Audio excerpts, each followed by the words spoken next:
Sir, আপনাদের সাথেও divide and rule খেলে দিল, আর আপনারা সেই ফাঁদে পা দিলেন।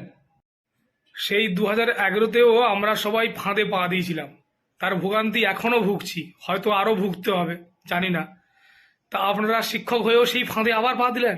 আরে আপনারা তো টিচার, আপনারা শিক্ষক, তো আপনারা তো সাধারণ মানুষের থেকে বেশি বুঝবেন যে কত সুন্দরভাবে আপনাদের মধ্যে ডিভাইড অ্যান্ড রুল খেলে দিল।